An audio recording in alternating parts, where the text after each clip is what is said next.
Enfants de Dieu, princes et princesses du roi des rois, filles et fils de Dieu vivant, shalom. Ce matin, nous allons donc aller encore dans notre thème, la puissance de la foi. Et je voudrais aborder donc ce thème avec vous ce matin en lisant dans le premier livre du prophète Samuel, donc 1 Samuel au chapitre 17 à partir du verset 12. Et nous lirons à partir du verset 12 jusqu'à la fin du chapitre 17 de ce livre de Samuel. Ceci étant, je voudrais très rapidement, puisque c'est une longue lecture, donc je ne peux pas le faire, mais je vais résumer rapidement l'histoire. Alors, il s'agit donc des Philistins qui se sont rangés en bataille contre les Israélites, contre l'armée d'Israël. Et les deux armées se voyaient face à face. Habituellement, Israël fait le combat où deux armées s'affrontent.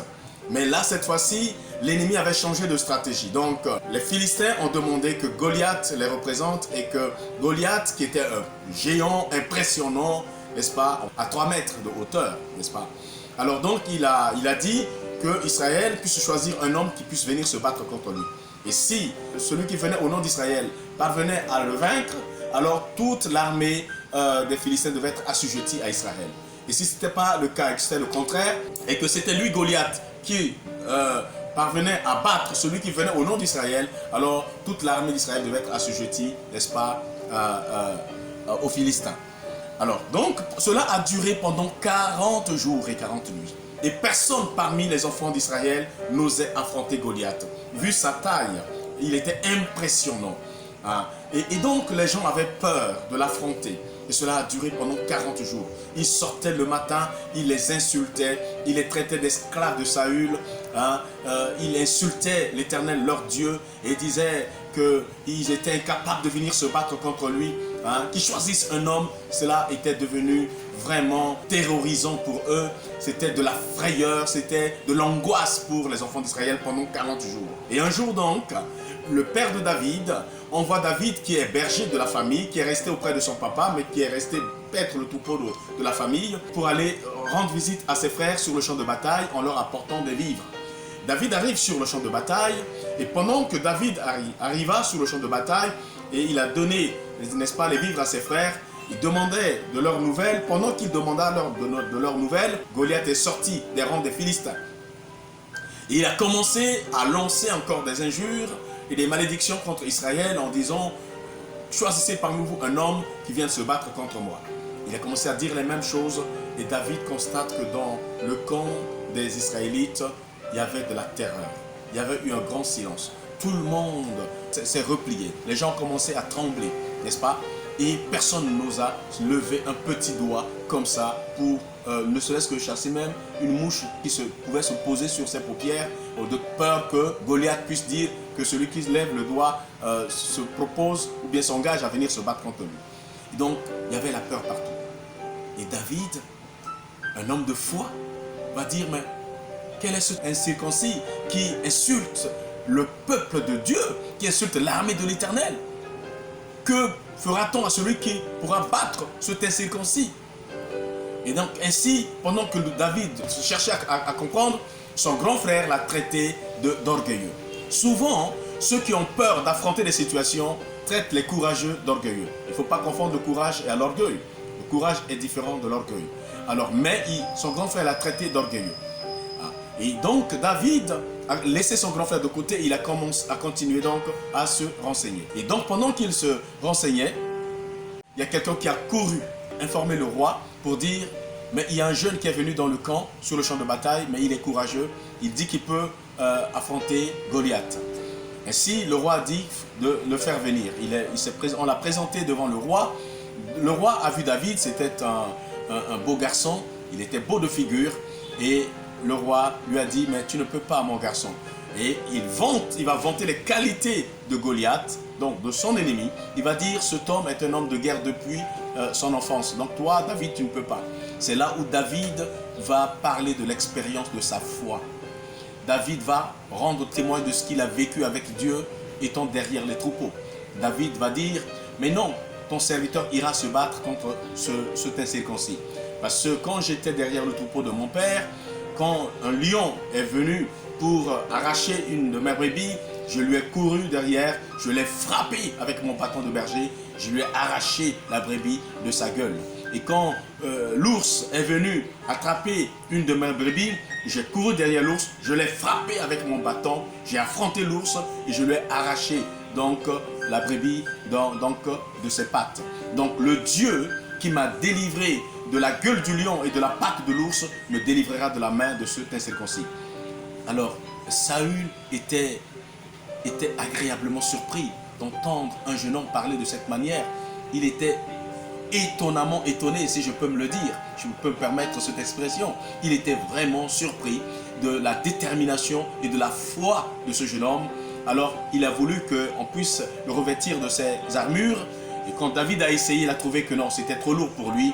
Il dit, il ira tel qu'il est, comme berger, avec sa tenue de berger, avec sa lance, sa fronde, n'est-ce pas, de berger, pour aller affronter cet homme avec son bâton de berger.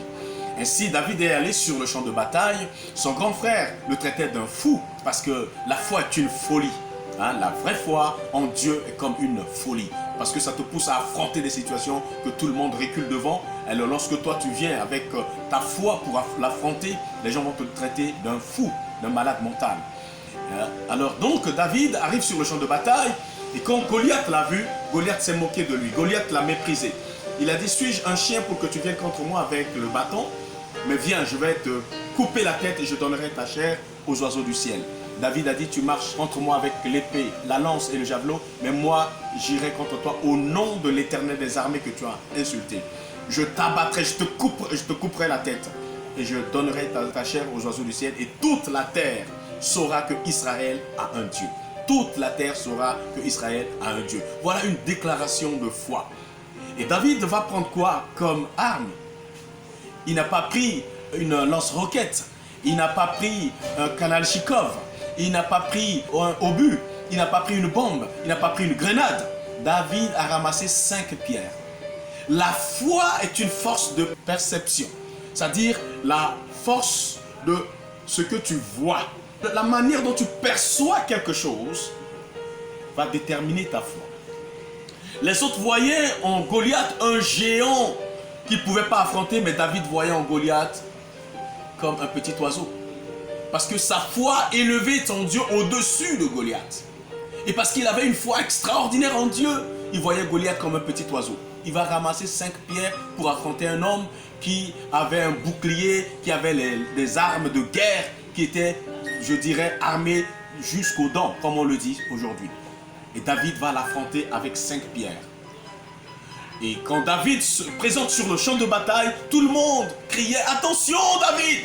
David a couru déjà face à Goliath.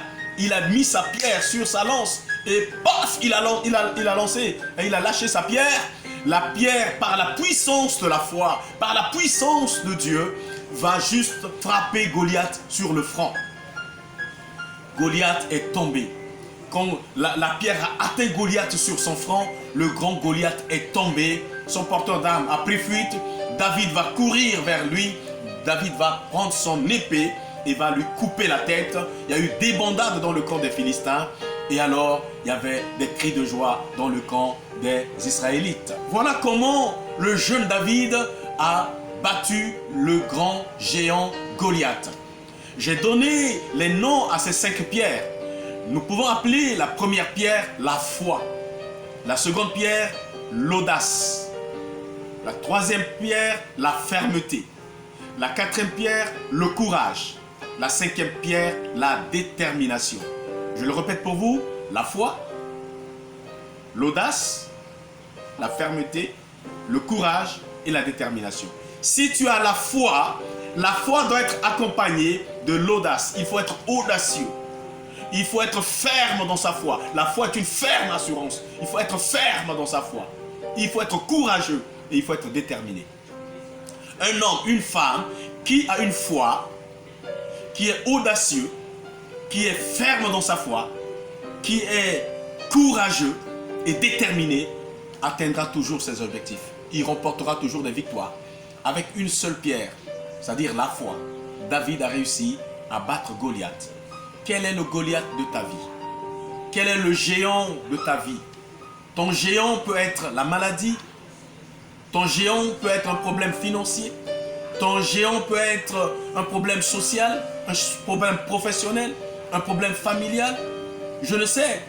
Et peut-être que tu as l'habitude de gérer les choses en famille, de gérer les choses peut-être avec tes collègues, etc., etc. Mais ici, c'est une confrontation individuelle et personnelle. Tu n'auras plus quelqu'un à côté, ni ton mari, ni ta femme, ni tes enfants. Tu es confronté face à ton problème. Alors c'est là où tu dois avoir la puissance de la foi, enfant de Dieu, fille de Dieu, fils de Dieu vivant. Tu dois maintenant, armé de la puissance de la foi, avoir l'audace pour affronter ton problème, avoir de l'audace pour affronter ta situation, avoir de la fermeté dans ta foi pour ne pas reculer. Eliab, le grand frère de David, voulait l'intimider, voulait le traiter d'orgueilleux, mais David ne s'est pas arrêté. David est allé au-dedans de lui, il a sorti son témoignage, ce que Dieu a déjà fait par le passé dans sa vie. Dieu t'a sauvé, Dieu t'a épargné de situations déjà difficiles. Mais ce que tu vis aujourd'hui, ou que tu vivras demain, tu peux encore surmonter, tu peux encore vaincre. Mais cela ne peut se faire que par la puissance de la foi. Et cette fois-ci, il te faut avoir la foi, mais de l'audace, de la fermeté, du courage et de la détermination. Et si tu as ces 5 éléments, tu vas mettre les 4 en réserve parce que David n'a utilisé qu'une seule pierre, c'est-à-dire la foi, pour vaincre Goliath. Et les 4 autres pierres, il les a mis en réserve. Parce que viendra des moments difficiles où, avec l'audace, tu pourras affronter l'audacité, tu pourras affronter les choses. Avec la fermeté, tu seras inébranlable. Avec le courage, tu pourras te lever contre vents et marées. Et avec la détermination, tu ne reculeras pas devant les situations que tu vas vivre. Tu vas regarder tes problèmes en face et les affronter et tu triompheras. Un homme de foi, une femme de foi est un homme puissant. Parce que Dieu est l'auteur de la foi, est l'acteur de la foi. Dieu est un Dieu de foi.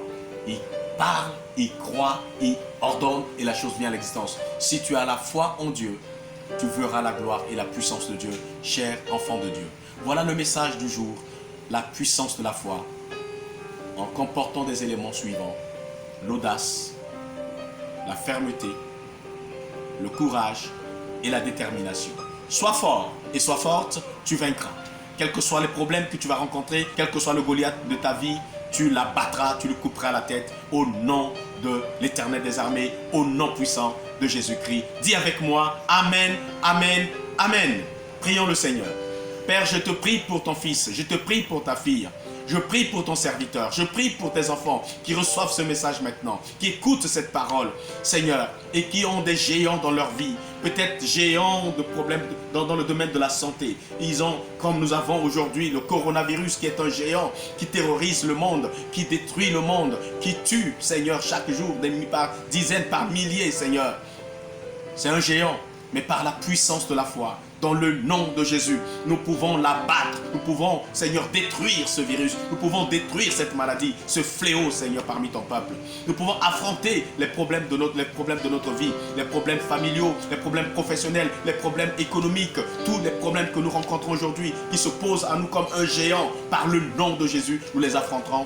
Par le nom de Jésus, nous les abattrons. Par le nom de Jésus, nous triompherons. Parce que la puissance de la foi déplace les montagnes et détruit le géant. Par le nom de Jésus, nous disons Amen. Que Dieu vous bénisse et on se donne rendez-vous demain matin pour continuer à explorer la richesse de Dieu au travers de la puissance de la foi. Que Dieu vous bénisse. À demain. Shalom. Maranatha, Jésus revient bientôt.